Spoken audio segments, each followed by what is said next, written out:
কথায় আছে দূরত্ব নাকি ভালোবাসা বাড়ায়। সত্যিই কি তাই হয়?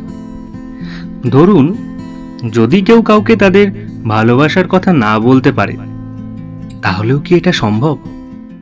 কি রে রণ, আজকের দিনেও তুই লেট করলি? এত বছর পর সব বন্ধুরা এক জায়গায় জড়ো হব, তাতেও তুই লেট?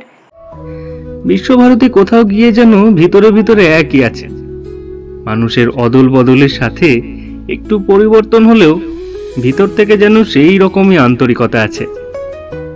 কি হলো মিস্টার, এত জরুরি তলব করলেন যে?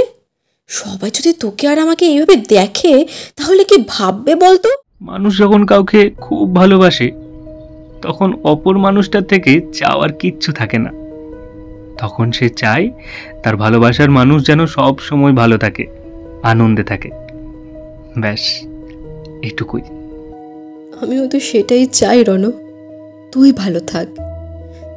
যদি কোনোদিনও তোর যোগ্য স্ত্রী হতে না পারি, আর আমাদের সম্পর্কটাও যদি তিক্ত দাম্পত্যে পরিণত হয়, তখন তো আর এই বন্ধুত্বটা থাকবে না বল। তখন সম্পর্কটা একটা জটিল আবর্তে জড়িয়ে যাবে।